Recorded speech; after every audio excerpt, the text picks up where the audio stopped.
Broke a brack a dove and dole man a gweloch. Ta bari jagas rŵ ser yn dŵl y mon gwelach. Dŵl y man y bin y bwy, dŵl y man gwelach. Dŵl y man y ffarig e bar y fi neirin. Gydje a hag na dyrw ers am dŵl y mon gwelach. Seri let y nian ers yn dŵl y man mwyroch. Dŵl y man y bin y bwy, dŵl y man gwelach. Dŵl y man y ffarig e bar y fi neirin. Cwyn tŵl man hyn ers am dŵl y mon gwelach. Se ffwd o bel am mi ers am dŵl y mon gwelach. Dŵl y mon y bin y bwy, dŵl y mon gwelach. Dŵl y mon y ffarig e bar y fi neirin.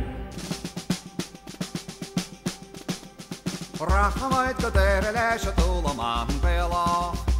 Can o mwyd brog o ddeir y dŵl y man gwelach.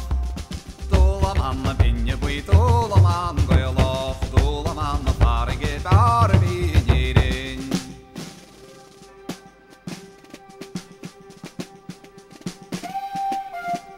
Yn un bydd o sy'n yn ôl na ffyri. A wahed I fydd o fer na rothlang gwy ti ma. Y dŵl y man y bin y bwy,